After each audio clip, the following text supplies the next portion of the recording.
Victoria, the royal who invented the modern monarchy. Queen who made Britain an empire. Victoria's Britain is ruling the waves, ruling the world. But who was the real woman beneath the crown? In this series, we discover Victoria as we've never seen her before. A sensuous young queen. He clasped me in his arms, and we kissed each other, again and again. A reluctant mother of 9. Victoria definitely didn't like babies, almost grosses her out to see her own children. A devastated widow. She was suicidal, absolutely. She was inconsolable. And a passionate wife. It's not Victoria the Virgin, it's the Victoria the hot mama. Using remarkable archive treasures, and through her own words in journals and diaries, we tell the story of a complex, very human queen. Those tiny seconds of moving film, they completely change how we see this monarch. This is really exciting new evidence about Victoria.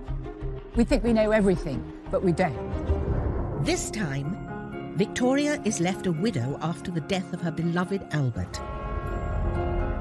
She simply didn't want to be sovereign. She wanted to be alone. She runs away from public life and leaves Britain without a queen. MPs are openly saying it's time to wind the monarchy up. But Victoria fights back to win power and the love of her people. There's a sense in which the empire comes home, and it puts on an amazing show. She suddenly realised that what she'd missed was huge crowds of people there for her and her alone. This is the private life of Queen Victoria.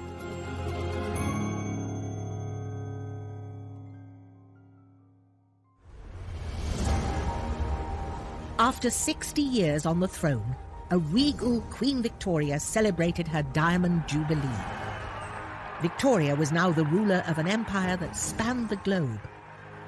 She was probably the most famous person on the planet.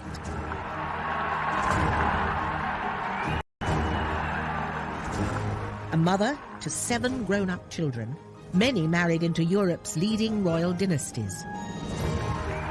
The 78-year-old monarch, loved by her people, waves at the cheering crowds on this summer day of 1897. She's smiling at people and she's laughing and she enjoys so much that connection with her public. Monarch and matriarch, she defined an era. She was the only monarch the vast majority of people had ever known on the throne. So I suppose it's a little bit like Queen Elizabeth today. Who among us can envisage a time when there isn't a Queen Elizabeth? Victoria was, in a very real sense, Britain. All vied with one another to give me a heartfelt, loyal and affectionate welcome. I was deeply touched and gratified.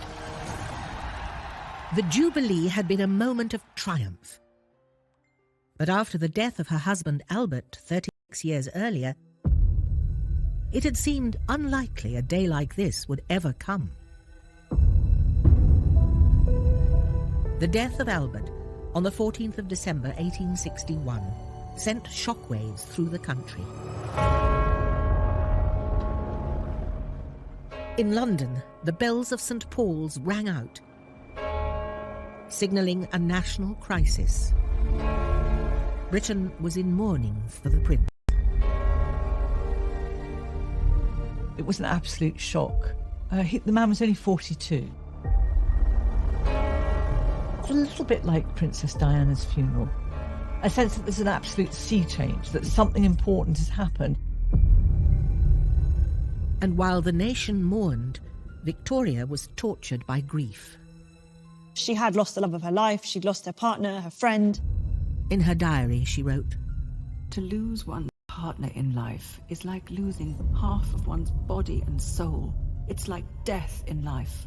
She was suicidal. She was inconsolable. She couldn't use her legs. She stopped eating. The funeral at St. George's Chapel in Windsor was to be attended by dignitaries from around the world. Kings, lords and politicians were there, paying their respects. But unbelievably, Queen Victoria herself wouldn't be there. Women didn't go to funerals because there's a sense in which it's too upsetting for them. They do mourning work, if you like, but they do it at home. And as a dutiful wife, Victoria followed convention. Victoria was a woman and she was expected to adhere to the norms of society. Women were seen as more hysterical, they were seen as more emotional, they were seen as much less rational. So, despite being ruler of the British Empire, doctors told Victoria to stay away from the funeral and go home. She travelled back to Osborne House on the Isle of Wight, 60 miles away from Windsor, and the prying eyes of the public. Like it was business as usual. For the monarchy, it was considered essential to national morale. So this is from the Dundee Advertiser, Friday 20th of December, 1861. That the shock has not seriously affected the Queen's health will rejoice the heart of all her loving subjects.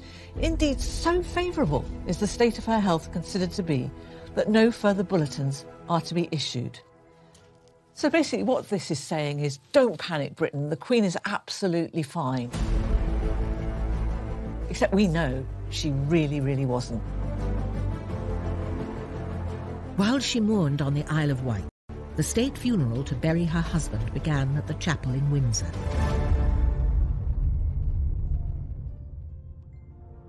Desperate to be close to the great love of her life, Victoria had placed a last memento with his body. She had it done for Albert, and it was always his favourite portrait of her. I don't think there's any other way to put it. It's an incredibly erotic picture of Victoria. She's got her beautiful hair is hanging right the way down to her bust. It's not Victoria the Virgin, it's Victoria the hot mama. When the time finally came to bury Albert, Victoria confessed to her oldest daughter, Vicky, how pointless her life now felt.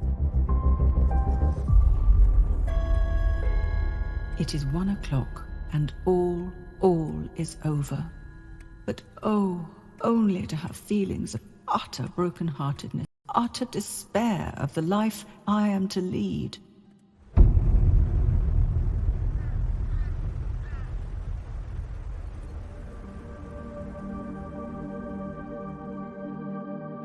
After Albert's death, Victoria stopped writing in the diary she'd kept since a child. Now, nearly 3 weeks later, she began writing again, but only to say how desperate she felt.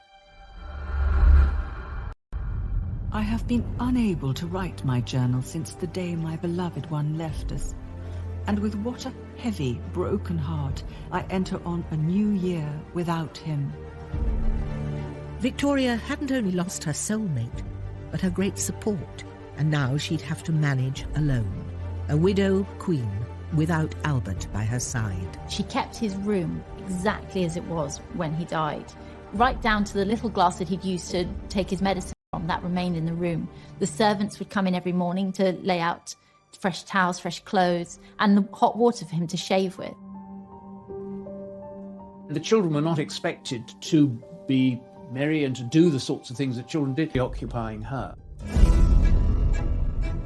Victoria and her family began an established phase of mourning. As a new widow, she'd follow an elaborate set of social rituals. There are prescribed periods of time for people to mourn. For widows, it's 2 years. If you have a lesser relation, then it's 6 months or it's a year. Everything becomes very, very set down. Funeral rites become a kind of performance. For this period of mourning, widow women were expected to only leave the house when they absolutely had to and stay out of kind of social events. So the dress had to be black, but also accessories, the handkerchief, the lace, the stockings, shoes, belt buckles, everything had to be black. Victoria's mourning wear became her signature look, like a uniform for facing her public without Albert. Victoria, although she initially announced she would wear mourning for at least 2 years, very quickly decided that she was going to wear deepest mourning for Albert for the rest of her life. She didn't want to surrender her grief because her grief became an expression of her love for Albert. It's how she defined herself. Grieving for Albert was now all Victoria cared about, despite her public duties. But his death meant that she was now left alone to rule. When Albert was around, she was eclipsed in terms of the position that she held, because he took over much of the direction of the monarchy. She'd effectively been indoctrinated, and so suddenly to be without this man who had persuaded her that she needed him, it was actually terrifying for Victoria. The amount of work which comes upon me is more than I can bear. I, who always hated business, have now nothing but that. Public and private, it falls upon me. Soon, the pressure to be monarch and widow was too much. Victoria fled from Buckingham Palace and the scrutiny of public life to the remote Scottish Highlands, her special place to rest and retreat. But by doing it, she left Britain without a queen.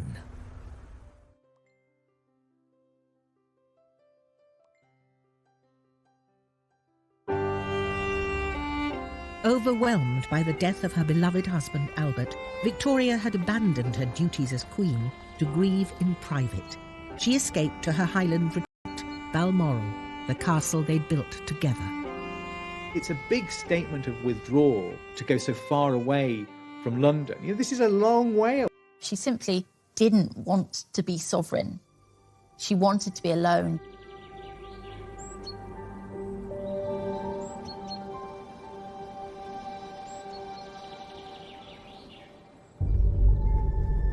Balmoral gave Victoria the privacy she wanted, but it came at a cost. It was filled with memories of Albert. Everything, even down to the smallest detail, is somehow associated with him and his memory. She kept the rooms, everything as it had been when Albert was there, like she did in other palaces. And so every time she went into one, she would see his hunting rig out, she would see his cat. It was a very sad place for her. Eventually, the castle became too much, and she built a private cottage just for her and called it her widow's house. She really did use that as a way of retreating from Balmoral, which was itself a retreat from London life. Reached the glass-out shield at 6:30. It looked so cheerful and comfortable, all lit up, and the little rooms are so cosy and nice. She would go with very select groups, so one lady, maybe just a couple of servants and one chef. And there they would eat very, very simply. She would, for example, go fishing and then they would eat their catch by the side of the river. Victoria began to console herself with local food and drinks. She liked the porridge. She also liked Finn and Haddie, which is smoked haddock, and she used to get that for breakfast. She loved whiskey, and whiskey was now something that was absolutely set. She also relished the level of cream and dairy products that she found in Scotland. And Victoria started eating a lot. We know that she loved her food all through her life, and her appetite came back very quickly after Albert's death. And as queen, she could pretty much eat what she liked. What she didn't like was spending too long eating. So Victoria liked a mealtime to take 30 minutes, so very, very quick, but she could eat an awful lot of food in that half an hour. She ate fast. Victoria also found comfort in nearby Blair Castle, home to Anne Murray, the Duchess of Atholl. Rarely seen correspondence between the two women reveals an intimate friendship that was vital to Victoria's recovery. This is 50 years of letters between Queen Victoria to Duchess Anne, so they're quite an undiscovered treasure trove. This book was given to the Duchess by Victoria to commemorate a year after Albert's death. Along with that was sent this amazing and adored husband, December 14, 1861. I'll open it up, and still inside is a lock of Albert's hair. Not something I would send to my friend, but I think it highlights how close they were. Victoria kept an elaborate shrine of Albert for the rest of her life. She always carried a portrait of him and a lock of his hair with her. She even had a cast of his hand made. A new trend for mourning merchandise fascinated the Victorians in the 1860s. Necklaces, brooches, gifts, and even glasses were popular ways for people to remember their dead. They often included artefacts from the person who had passed, teeth, hair, weird clippings of things. So there is this real culture of keeping the dead close.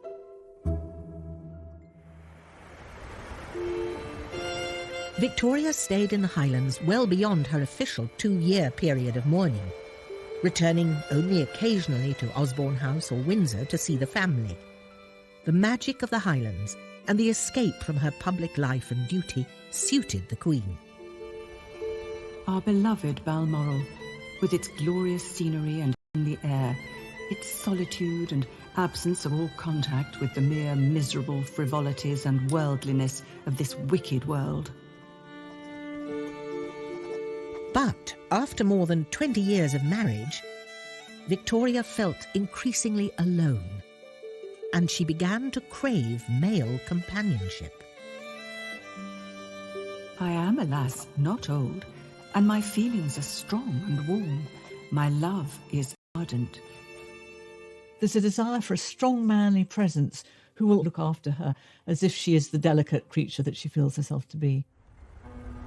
And one man was spending an increasing amount of time with the Queen.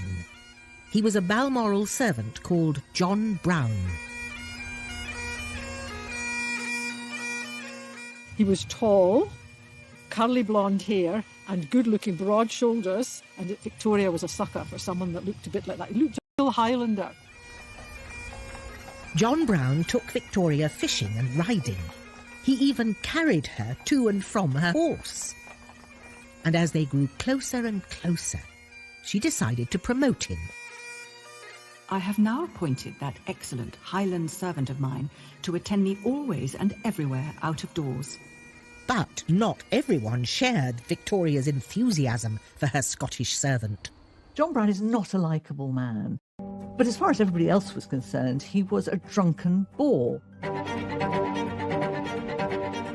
It was very much based on class. I mean, let's face it, if an outsider comes in and starts to get the Queen's ear, I mean, goodness me. Victoria ignored the gossip and the tittle-tattle and stuck by John Brown. He is so devoted and attached and clever, and so wonderfully able to interpret one's wishes. He is a real treasure to me now.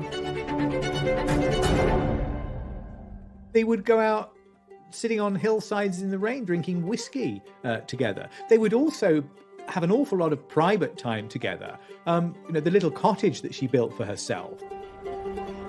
Whiskey toddy was brought round for everyone, and Brown begged I would drink to the fire kindling.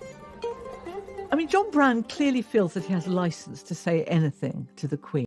At one point, he tells her that she's putting on too much weight.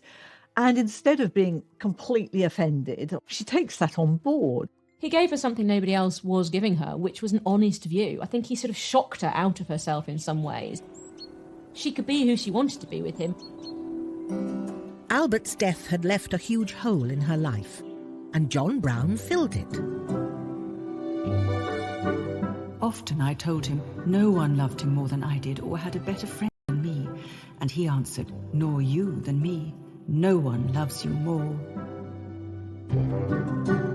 But questions persisted about the close nature of their relationship.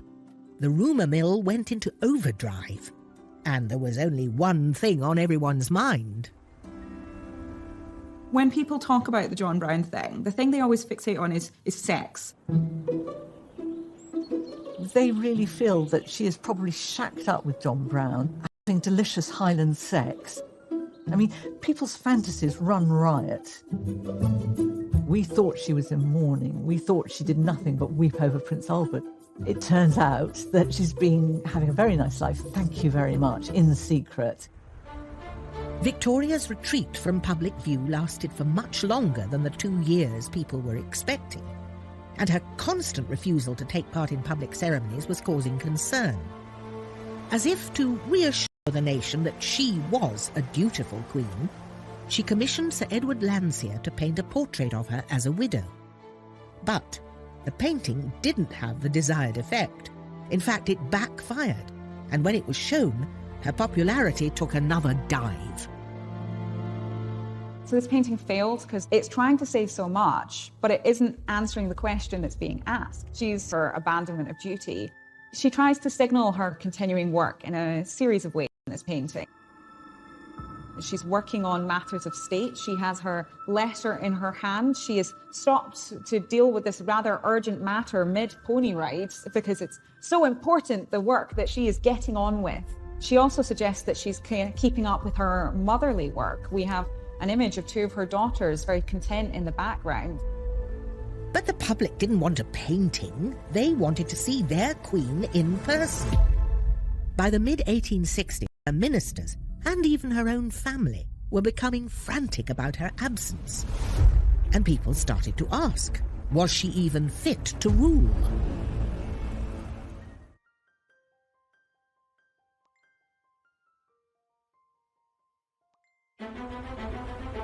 The death of Prince Albert devastated Victoria.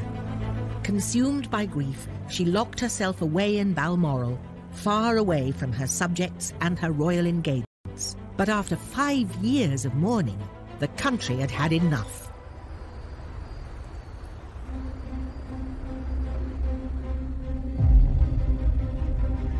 Basically what's happening here is that Victoria is doing what she wants to do, and she's using her grief as a weapon.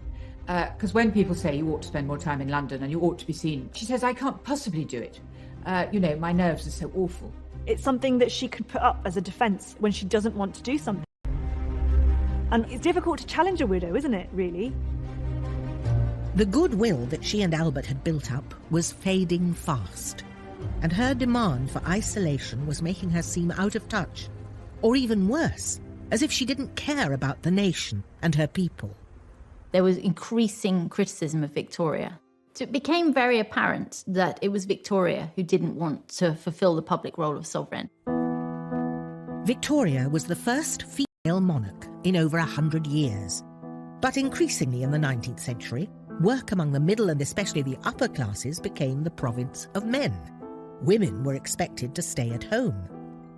People felt unsure about Victoria's ability to be a woman, a mother, and a queen all at the same time.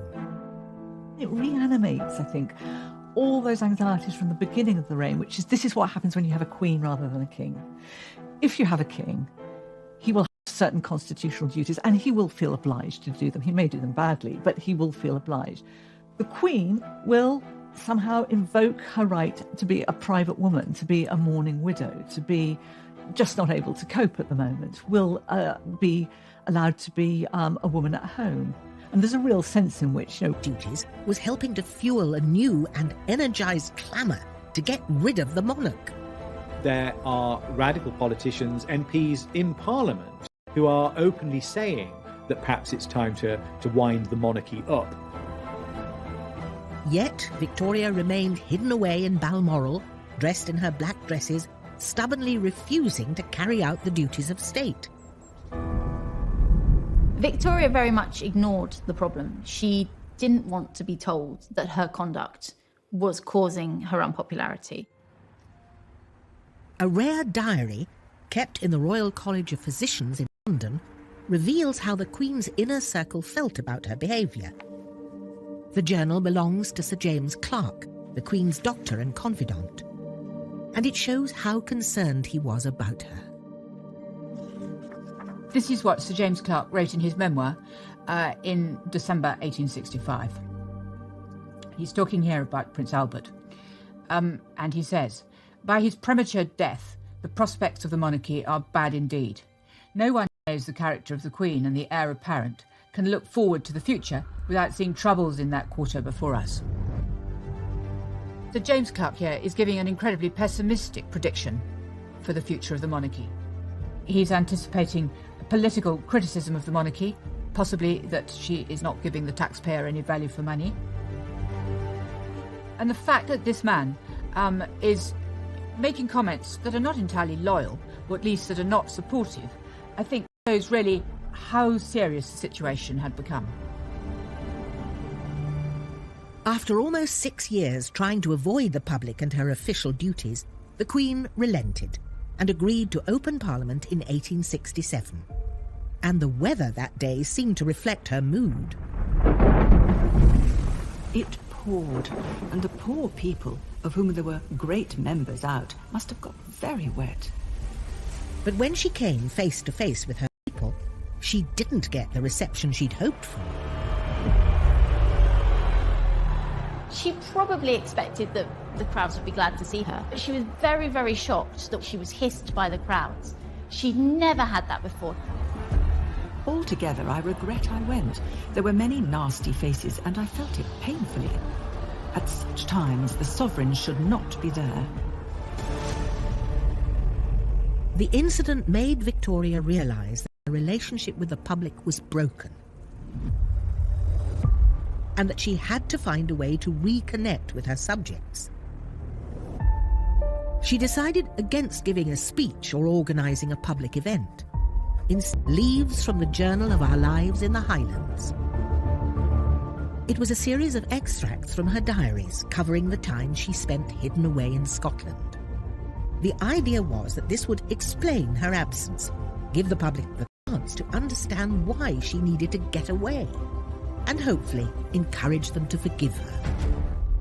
It's so extraordinary. I mean, if you think about this, is the first time a monarch has written a book about their life. I mean, we tend to think that this all started with Princess Diana and writing those books in which we got an insight into what was going on in her marriage. But no, Queen Victoria actually writes a book about her. So it's extraordinary. It is very gratifying to see how people appreciate what is simple and right, and how especially my truest friends, the people, feel it.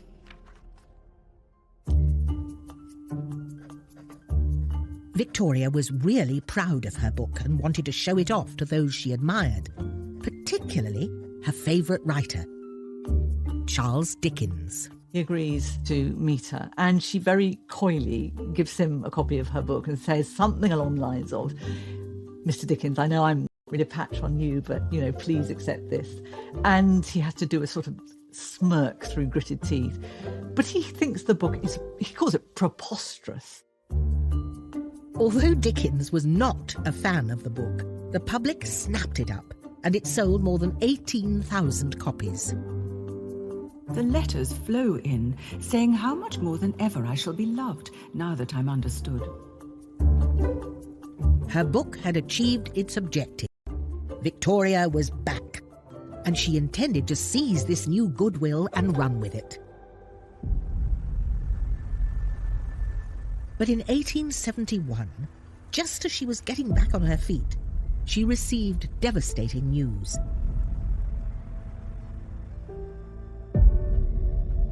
Her son and heir to the throne, Bertie, had fallen seriously ill with typhoid and was clinging to life.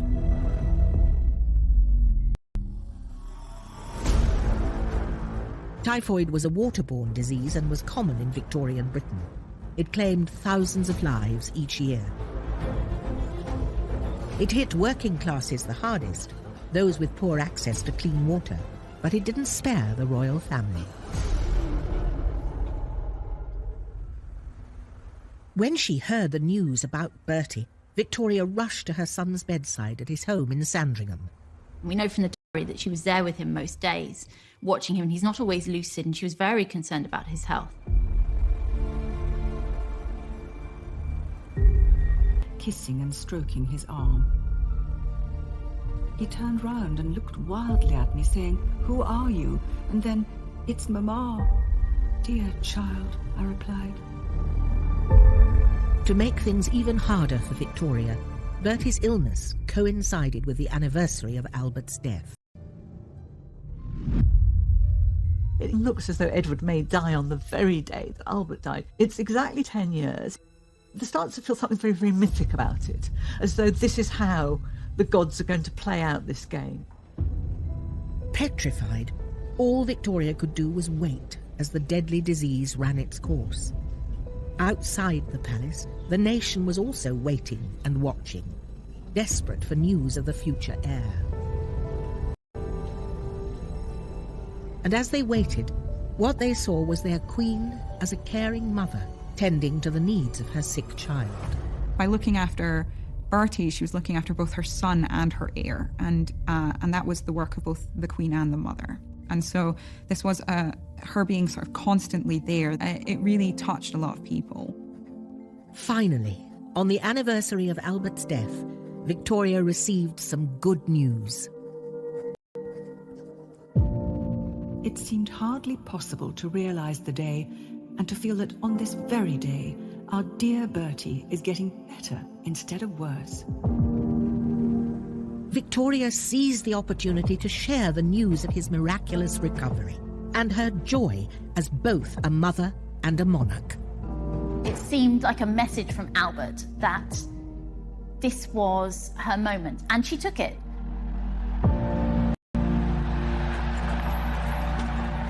A couple of months later, Victoria travelled in an open carriage to St Paul's Cathedral with a fully recovered Bertie by her side. An estimated crowd of 13,000 people were waiting for them to help them celebrate a grand Thanksgiving ceremony for Bertie's recovery. After 10 years of near absence from public life, the Queen was finally ready for her big comeback.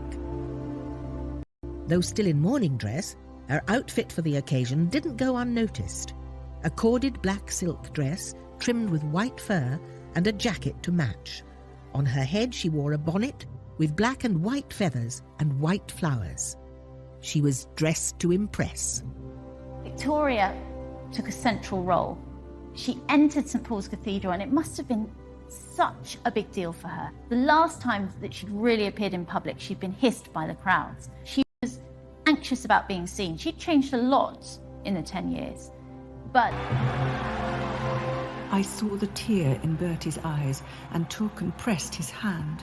It was a most affecting day, and many a time I repressed my tears. She is not a woman that goes in for much physical affection. You know, she's not a hugger and a patter, and she takes his hand. It's extraordinary. She's clearly very, very moved. In that moment, things are more or less put right between the monarch and the British people, because they put themselves on display. This time, as Victoria and Bertie drove back to Buckingham Palace, the streets were packed with cheering supporters. By now, Victoria was 52 and had been on the throne for over 34 years. But it was at this point of her reign that she felt truly united with her country, and they with her. I still hear the ringing cheers, and never can I forget the enthusiasm. It had taken her a decade to come out of her shell, but she was really bucked up by the crowds. And it clearly had a huge effect on her morale and her confidence that perhaps actually she could do this, perhaps she could rule by herself. Victoria was now ready to start a new chapter in her life. And just in time, as she was about to become the most powerful woman on earth. After a decade of self-imposed isolation, mourning for her lost husband, Queen Victoria was back and reunited with her people. To celebrate her return, she wanted to make a statement on a grand scale. So she decided to take over a project already started by Albert, the redevelopment of West London. Victoria transformed this part of London that gave birth to some of Britain's biggest cultural institutions: the Natural History Museum, the Victoria and Albert Museum, the Royal Albert Hall, and her most important and personal monument, the Albert Memorial.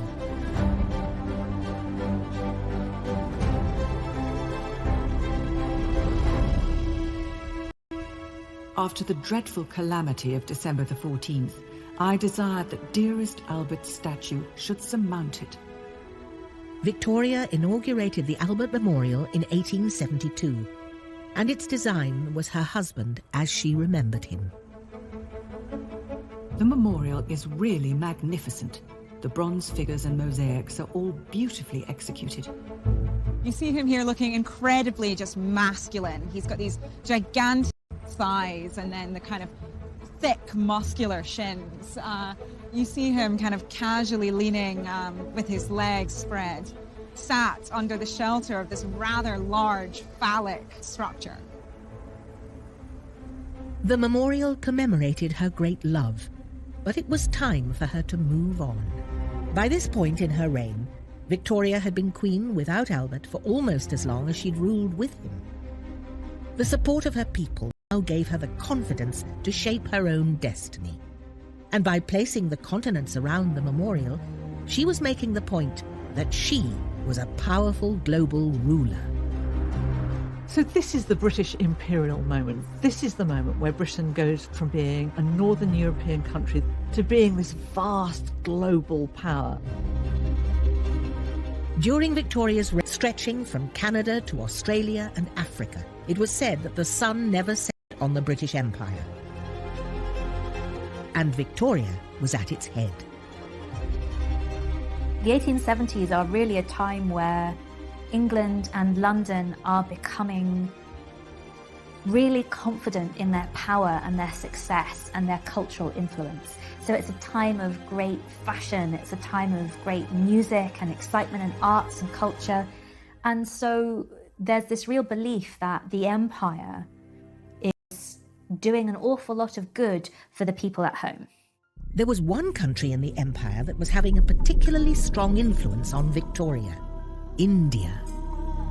I saw Lady Napier, who talked very pleasantly of India, of the climate, of the natives, their intelligence and faithfulness, etc. For Victoria, India was this far-off, exotic place. She would never visit India, but she was fascinated by the clothing, by the culture, by the art, by the people. You see that slowly throughout her journals then, from that period onwards, that she talks about our Indian empire, our Indian territories, my subjects in India. So she's already internalized this idea that this is her domain. Victoria had overcome the death of Albert. She was now queen of the world's largest empire, but that wasn't enough. She wanted more. Vicky, her daughter, has become Empress of Prussia, and there's something about that Empress that really sticks in Victoria's craw. She thinks, Empress, that sounds a bit grander than being queen. I think I should be Empress. Luckily for Victoria, there was a new leader in number 10, one who would help her realise her ambition: Prime Minister Benjamin Disraeli. He loves Victoria, and he knows exactly how to play Victoria. He's a bit of a flirt. He almost gives the impression of being a little bit in love with her. And I think there's a bit of Victoria that still likes the idea of men being in love with her. I think the present man will do very well and will be particularly loyal and anxious to please me in every way. With the help of Disraeli, Victoria achieved what she wanted. She was officially proclaimed Empress of India on the 1st of May 1876. An event widely celebrated there. My thoughts much too taken up with the great event at Delhi today, and in India generally, where I am being proclaimed Empress of India. The Empress title meant a lot to her because empresses trump queens, which meant that she now had the same status as her daughter. In fact, arguably greater status, because Empress is to press to make her recover that joy she felt when she first became queen. So it's a way of sort of reigniting that spark, that flame in your monarch. A new reign.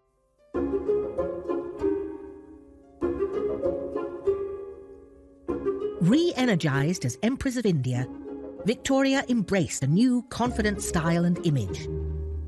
She still insisted on wearing mourning dress, but added a touch more glamour to it.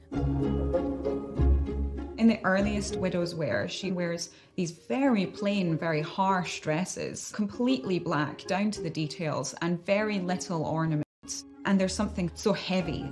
Whereas later, when she starts wearing dresses like this one, it's quite a dramatic change. And we can see we have a quite loose cuff here, which is playing to the fashions at the time, but really elevate her mourning wear to be a very queenly, very luxurious, very empress-like image. And in doing so, she really kind of comes into her own.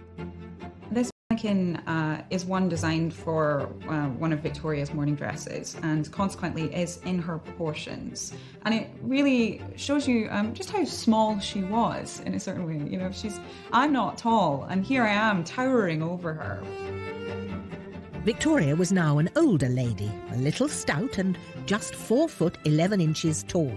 But she wore her little black dress with all the confidence of the ruler of the world's largest empire. At the age of 68, the Queen was about to celebrate her 50th anniversary on the throne. This marks the moment when Victoria becomes a brand. Literally, the whole industry sprung up, making certain that Victoria's image was on tins of mustard, on coffee pots. You could have her on your tea towel. I mean, she now becomes one of the first big global brands, instantly recognisable.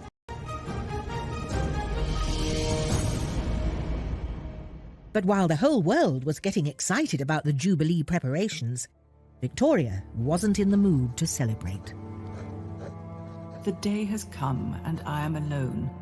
I am writing after a very fatiguing day in the garden at Buckingham Palace, where I used to sit so often in former happy days. Victoria's devoted and dear servant, John Brown, had died. I miss my faithful, kind friend and constant companion. Victoria agreed to go ahead with the Jubilee despite her grief, but only on her own to be wearing a crown. She had always disliked wearing crowns. They were just heavy and really uncomfortable. I mean, if you look at it, it's solid metal. They weigh a lot. If you try one on, it's really hard to keep your neck up. The powers that be at Westminster, they want to make the Jubilee something to show off to the world. And they tell her that the empire cannot be represented by a bonnet. You have to wear a crown. So the compromise ended up that she commissioned a kind of imperial crown that was much smaller and weighed much less. And she could kind of combine her mourning dress with her imperial empress crown, and then she had her wedding lace. And in doing so, she was the wife and the widow and the queen and the empress, all in that one outfit. As people flocked from all over the empire to cheer their empress, London was transformed. For the first time, Britons get a sense of what empire looks like, what it means. It's not just a question of having goods coming in and goods going out. There are people out there. There are extraordinary people who look different from Britain, have different skin colour, different facial features. There's a sense in which the empire comes home, and it puts on an amazing show. And for that moment, you get a sense of the sheer scale of what Britain has managed to achieve. And the Queen's earlier reluctance about the event soon disappeared. The crowds from the palace gates up to the Abbey were enormous, and there was such an extraordinary outburst of enthusiasm. It's typical of Victoria that she thinks she doesn't want public adoration, and actually the one thing she really does want is public adoration.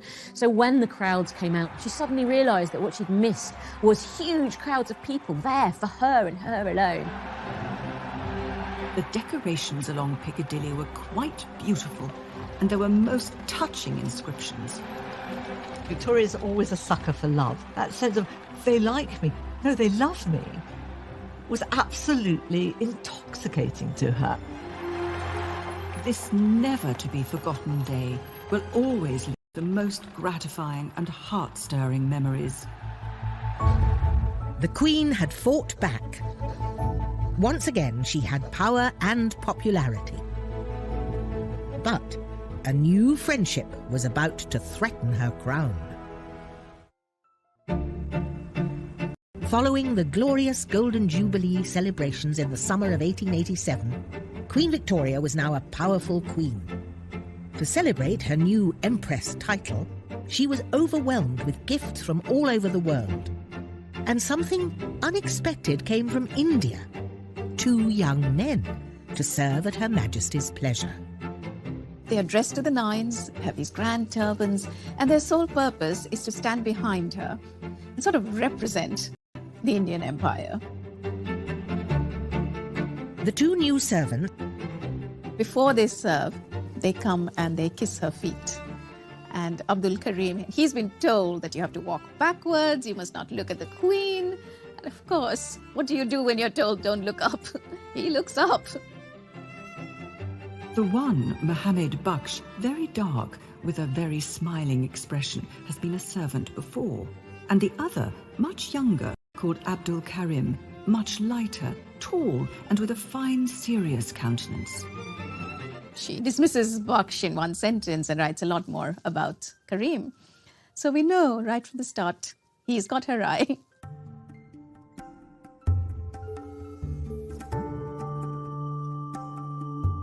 By the time Abdul Karim came on the scene, Victoria was almost 70. But despite her age, she was longing for someone to love. When Abdul Karim comes into Victoria's life, she's experiencing quite a dramatic loss from John Brown, the loss of an intimate confidant and friend. Quite quickly, as he and Victoria begin to communicate, and she sees that he is somebody who's clever and educated and talented and skilled, but also becomes quite attracted to his personality. It looked as if Abdul could become the latest in line of Victoria's male companions. To keep him close to her, she decided to take Urdu lessons from him, and she promoted him to be her personal secretary, or munshi in Urdu. I particularly wish to retain his services, as he helps me in studying Hindustani, which interests me very much, and he's very intelligent and useful. She took great pleasure in learning and writing this new language from her ever-expanding empire, learning to say things like, "The tea is always bad at Osborne House. The egg is not boiled enough." She got off on the fact that she could learn something new, even at a relatively advanced age. And he was someone who thrilled her with his exoticism, with his words, with his personality. He tells her about, the heat and dust, the color, the festivals, the spices. Suddenly she's transported into a different world. She lets Abdul have more and more influence over her. Following Abdul's advice, she built a grand entertainment room at Osborne House in the style of the Indian emperors, known as the Durbar Room. A sort of mini India on the Isle of Wight. This room reflects this exuberance she was feeling. Her spirits had really revived, and I think this invited guests, she showed off her mini India to the world. So every detail from here was actually planned in India. Every object in this room, the lamps, the curtains, the carpet, they were all brought from India.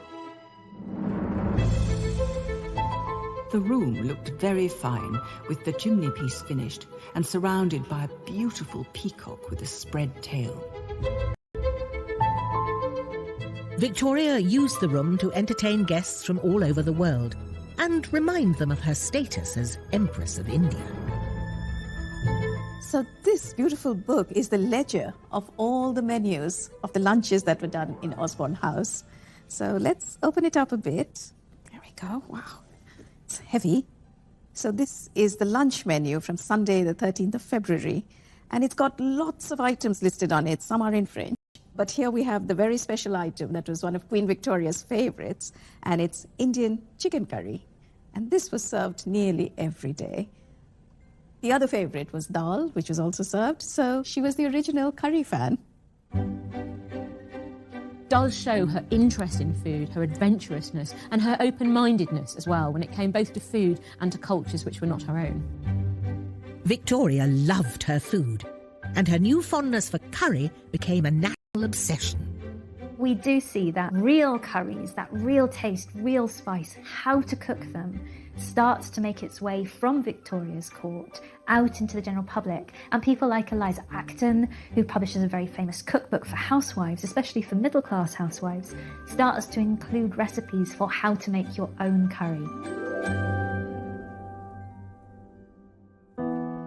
While Victoria was enjoying eating curries and spending time with Abdul, friendship didn't go down well with the rest of the court. It crosses so many taboos. He's much younger than her, he's very lowly born, and of course he's of a different ethnic background. I mean, that is so shocking to people. He was hated by the court, both because of racism, but also because of classism. He was seen as having undue influence on the Queen. In many ways, these were all the arguments that had been rehearsed with John Brown, but now added into that was this real nasty element of racism as well. Once again, Victoria's personal life threatened her position as Queen. Soon, even her own children joined the conspiracy and turned against her. Bertie in particular. She's treating Abdul as the son, and the real son is sort of being sidelined. And there is this letter, and you will be courteous to the Munshi, you will do this, you will do that. And at the end of it, it's Sisi, the Munshi. So he's copied in on this letter. Bertie's so furious with their relationship, he does something incredible. He sends a letter to the Queen's doctor and asks him to write a report suggesting that she should step down on grounds of insanity. Well, Queen Victoria is Queen Victoria. She is not going to be bullied by her doctor or her son or the household. So she gives it right back to them. Victoria was ahead of her time when it came to racial justice. In anger, she wrote a cutting letter to the court, accusing them of snobbery and racism. The Queen would wish to observe that to make out the poor, good Munshi is so low is really outrageous, and in a country like England, quite out of place. Victoria, even in her old age, is a feisty woman.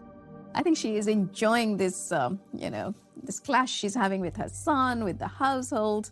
It's giving her a lot of energy. Victoria won the fight and kept Abdul by her side for the rest of her life. To her family and her nation, the feisty Queen seemed tireless and eternal. But her energy couldn't last forever.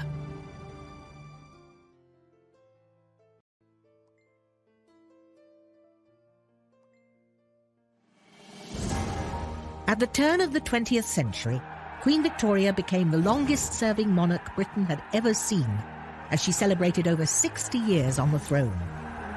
Now approaching 80, she had an astonishing 42 grandchildren.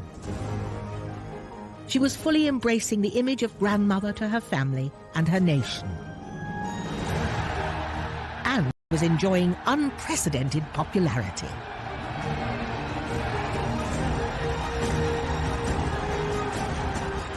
No one ever, I believe, has met with such an ovation as was given to me.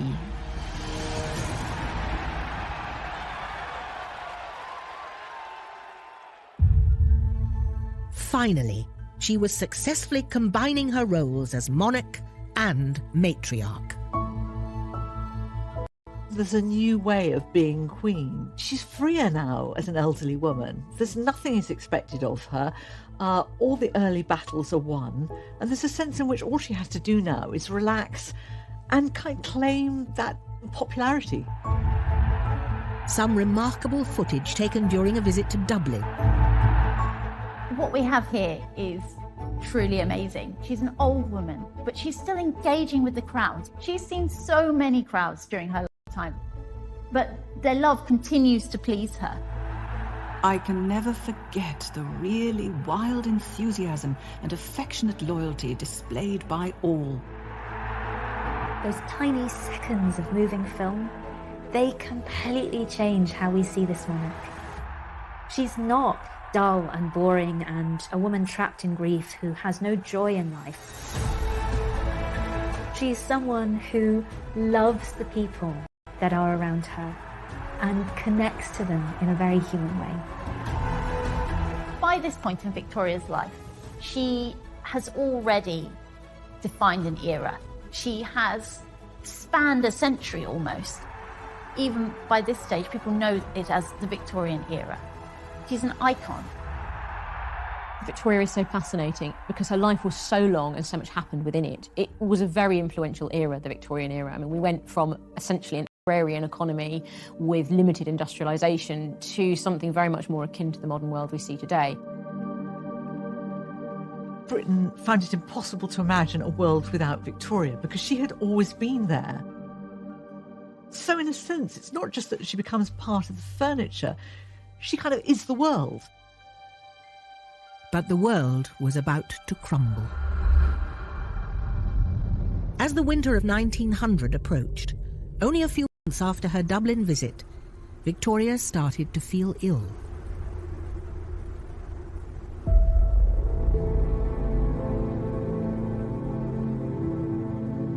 I have not been feeling very well these last days and can eat very little. She was starting to lose her appetite, and that was a really big sign. Even she recognised that something was wrong. This was a queen who had always eaten and eaten well. The sitting through meals, unable to eat anything, is most trying. The Queen was exhausted. She left Windsor and went to rest at Osborne House. She continued keeping her diary until she physically couldn't. On the 13th of January 1901, after 69 years of almost uninterrupted journaling, a diminished Victoria dictated her last diary entry to her daughter. Had a fair night, but was a little wakeful. Got up earlier and had some milk. At 5:30 went down to the drawing room, where a short service was held. A week later, on the 22nd of January 1901, Victoria was lying in bed. She couldn't believe the end was coming. I don't want to die yet. There are several things I want to arrange. She died a lot and kept coming back to life. So in the morning they thought they were going to lose her as she slipped slowly to what looked like a final coma. But no, she fought her way back again. She even signed some letters and had something to eat. You really do get a sense of a queen who still sees that there is life to be lived and isn't willing to stop living it yet. But that same day, at 6:30 p.m, Victoria whispered her final words. Interestingly, her last words are supposed to be Bertie. We don't know if that was said in sorrow, anger. I think it's very, very telling because she knows now this young man, now actually 59, is the way forward.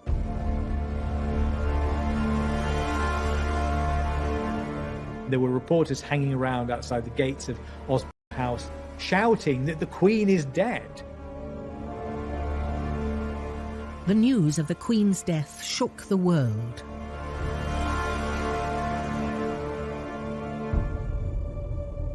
I think people feel that something of their own lives has gone. There's a sense in which they have lost a family member. The nation isn't sure that it can cope without its grandmother. The nation is asking itself, what will become of us?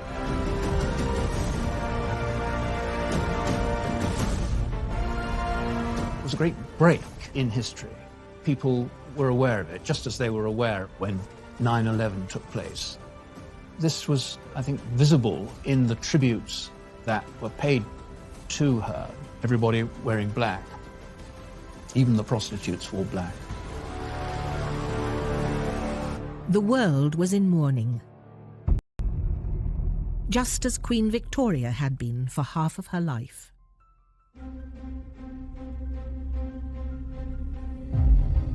Victoria was the queen who defined herself by her widowhood. When we think about Victoria, or the British Empire, or the country that she ruled over, we're thinking about this period in her life. When we picture Victoria, we're thinking about the widowed Victoria ruling alone. The birth of this new Victoria was a difficult birth. It took her a decade from Prince Albert's death to understand that she could separate the Queen from the woman. But after that, she didn't really... But Victoria's own words revealed she was always more than just a queen.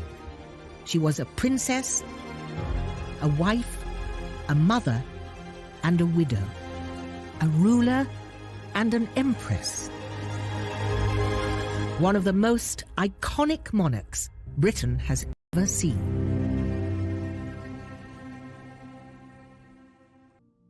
Her husband as she remembered him. The memorial is really magnificent. The bronze figures and mosaics are all beautifully executed.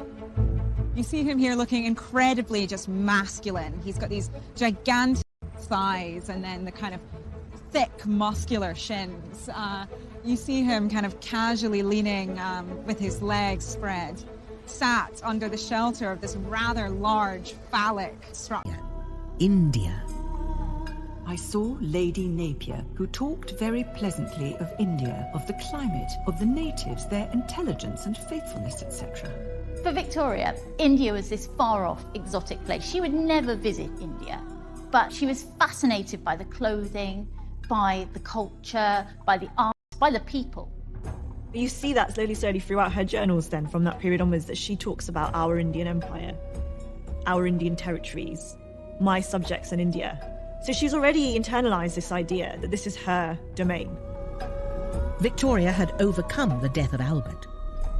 She was now queen of the world's largest empire.